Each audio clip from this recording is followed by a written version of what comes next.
Coisa boa ter você por aqui. Bem-vindo ao nosso quadro Estudando a Bíblia de Capa a Capa. Chegamos. Hoje tô até meio triste de me despedir desse personagem aqui. Nosso queridão, nosso amado Jó.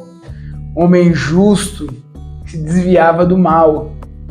Um homem que deu uns tropeços aí no caminho e que tinha uns amigos duvidosos, vou te contar, tá? Se você não tá entendendo nada, então olha aqui na playlist do canal, os capítulos anteriores, que a gente está explicando tintim por tintim qual que era o contexto da história de Jó e todos os personagens envolvidos. Nós paramos nosso último vídeo no capítulo 40, no início, onde Deus novamente chama Jó e fala: você não é o sabidão? Então faça favor, vem cá, aqui ó, me responde então, já que você sabe tudo.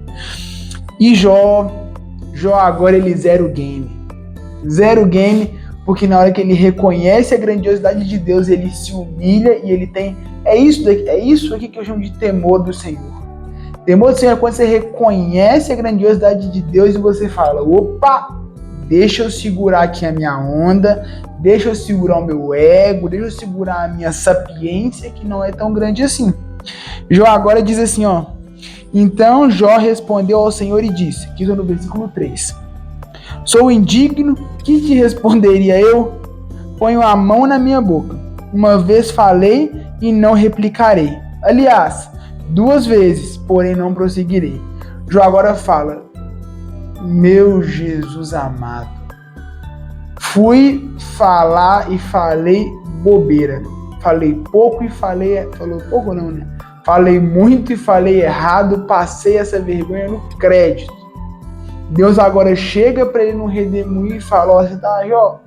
Quem é você na fila do pão, meu querido Jó? Você é servo, você é amado, mas você não é tão sábio assim não. Você não é tão inteligente assim não. Não mais que eu. Só que continua. Porque aqui dói, tá? Aqui, prepara. Porque Deus aqui agora ele diz o seguinte, ó, no versículo 6. Então o Senhor, no meio de um redemoinho, respondeu a Jó: cinge agora os lombos como homem. De novo, sempre que ele fala cinge o lombo, prepara. E ele fala assim, ó: acaso anularás tu, de fato, o meu juízo, ou me condenarás para te justificares, ou tens o braço de Deus, ou podes trovejar com vós como ele faz? Olha que loucura. Deus agora fala assim, ó: então quer dizer, meu querido Jó, que você está me considerando injusto para poder considerar a você que é humano e suscetível à falha justo.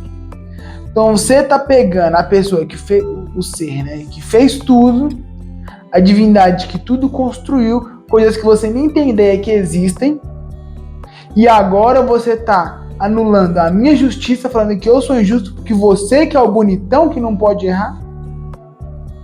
Olha a complexidade disso e eu fico imaginando a cara de Jó nessa situação. Então Deus agora ele começa a fazer um paralelo entre a sua grandiosidade e a potência de alguns animais ferozes que foram criados por ele. Mas eu queria trazer o destaque para o capítulo 41, aqui no versículo 10, que diz assim, olha, após ele narrar ali sobre alguns homens que não têm coragem de caçar esses animais ferozes, ele diz, olha, quem é, pois, aquele que pode erguer-se diante de mim? Quem primeiro me deu a mim para que eu haja de retribuir? Esse é o famoso, por acaso te devo alguma coisa? E Deus estava completamente certo aqui, obviamente. Precisamos compreender, às vezes a gente é criado em uma sociedade que nos ensina que todo mundo nos deve alguma coisa. Nossos pais nos devem ajudar a pagar a faculdade, nos devem nos manter, devem isso, devem aquilo outro. A sociedade nos ensina que os professores devem nos ensinar, devem, e nós somos os justos, os intocáveis. Só que Deus agora ele traz um ponto contrário, ele diz assim, olha, quem me deu alguma coisa para que eu deva alguma coisa? Porque o que eu sei da história da humanidade, todo mundo esteve e foi em pecado desde então. E eu estou aqui com um plano de amor para resgatar. Precisamos compreender que quando nós olhamos para Deus, nós estamos olhando para alguém que veio nos resgatar e não alguém que nos deve algo. Porque tudo que Deus fez foi por amor e não por dívida. Deus agora então continua falando sobre essa analogia que ele faz com esse animal que é indestrutível. Eles olham suas escamas, nem o ar passa. Para ele, qualquer arma é como palha, qualquer arma é como um pedaço de madeira, como torrão de terra. E o bonito é que quando Deus mostra tudo isso, e Jó, ele tem esse encontro, de certa forma, dramático com Deus, Jó agora ele tem uma confissão. E ele diz aqui, olha, no versículo 4. Escuta-me, pois havias dito, e eu falarei. Eu te perguntarei e tu me ensinarás.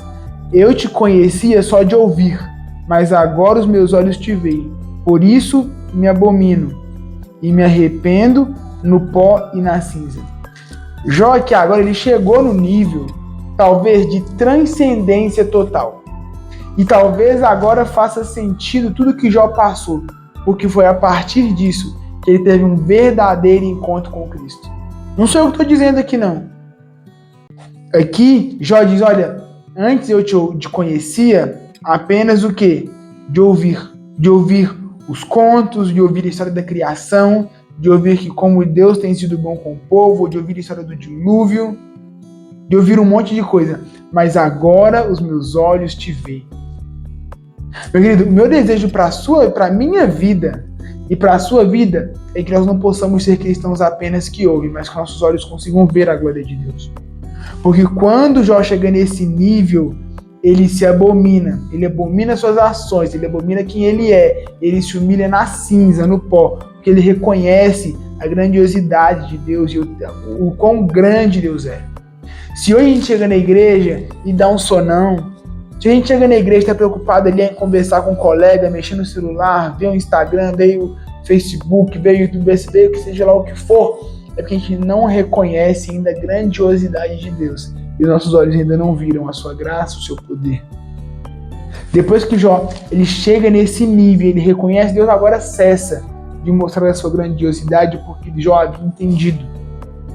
Deus agora então ele se vira para os amigos de Jó. E ele diz assim, olha, a minha ira se acendeu contra vocês, porque vocês falaram coisas que não são verdade sobre mim. É engraçado que a história dos amigos, ela começa parecendo que os amigos estão ali apenas aproximando Jó de Deus. Nós dissemos isso aqui, realmente essa é a primeira impressão que nos dá quando nós vamos lendo o relato.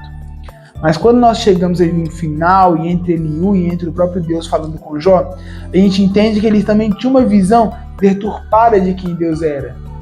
Tinha uma visão deturpada e tentavam ali culpar a Jó a todo momento, dizendo que não, Deus seria aquele Deus que, pois, você pecou, então virá uma maldição sobre você. Deus se ira com essa filosofia, Deus se ira com essa crença. E ele diz, olha, Jó de contrário não fez isso. Jó falou bobagem? Falou bobagem. Jó queria ele se justificar perante Deus? Queria. Estava certo? Não. Porém, Jó nunca blasfemou contra Deus. Jó, em momento nenhum, ele espraguejou a Deus. E agora a sua oração ela é aceita porque, apesar da dificuldade de não compreender nada e de dizer algumas besteiras no meio do caminho, ele continuou um homem íntegro e fugiu de pecar contra Deus. Bom, a história de Jó termina com ele recebendo tudo de volta e em dobro, tudo aquilo que lhe foi tomado. Essa foi a história. Não de um homem rico que perdeu tudo, mas de alguém que na dificuldade teve um encontro com Deus e o conheceu face a face. O meu desejo para você com essa história é que você também se inspire, que você persista na sua fé, na sua caminhada, com o teu encontro diário com Cristo, para que os seus olhos possam contemplar a sua face. Que bom que você chegou até aqui. Espero que nosso estudo esteja agregando na sua vida espiritual. Encerramos a jornada de Jó e voltamos agora lá para Gênesis, onde vamos estudar novas histórias, novos ciclos.